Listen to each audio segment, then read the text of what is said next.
Full force bilang all-Filipino lineup ang Gilas Pilipinas para sa upcoming fourth window ng FIBA World Cup Asia ng qualifiers. Adyari kay Justin Brownlee.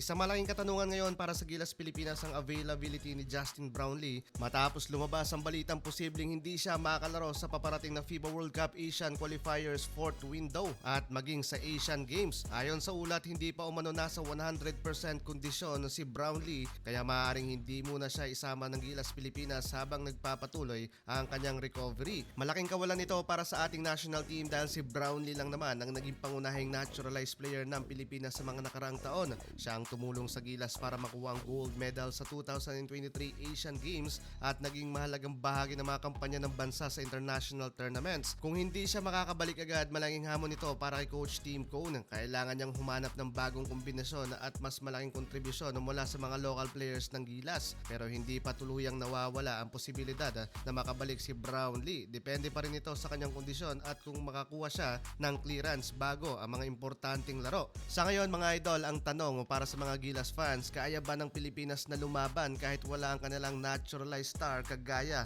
ni Justin Brownlee? Kung walang Brownlee, posibleng mas malaking papel ang gagampanan ni na Justin Baltazar, Kevin Kiambao, Carl Tamayo, Junmar Fardo at AJ Edu. Plus idagdag mo pa ang ating big man na si Kai Soto. Pero malaking hamon talaga ito para sa Gilas Pilipinas at defending champion sa Asian Games matapos ang makasaysayang gold medal run ng Pilipinas noong 2023 Asian Games. Nagkaroon ng bagong hamon ng kupunan ni Coach Tim Cone. Ito nga ang pagdepensa sa corona na walang naturalized player. Matatandaan na muntik nang mawalan ng pag-asa ang Gilas noong magkaroon ng malaking kalamangan ng China, pero sa pangunguna ni Justin Brownlee sa kanyang mga crucial 3-pointer sa dulo ng laro, nakumpleto ng Pilipinas ang malaking comeback at nanalo sa score na 77-76. Ngayon, ibang sitwasyon na ang haharapin ng Gilas. Hindi na sila ang underdog na kayang manggulat. Sila na ang defending champion na gustong talunin ng bawat kupunan.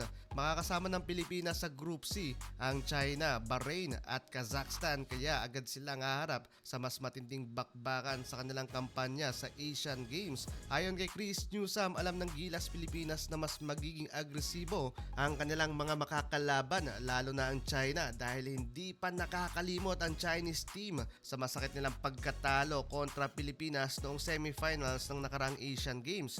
Para kay Captain Chris Newsome, kailangan tanggapin ng Gilas ang pressure at maging handa sa bawat makakalaban nila dahil meron nga itong daladalang motivation na talunin ang hari ng basketball sa Asia at yan nga ang Gilas Pilipinas. What if kung kunin kaya ng SBP si Jordan Clarkson? Ano sa tingin mo idol? Pa-like and share naman ng video na to. Salamat sa'yo.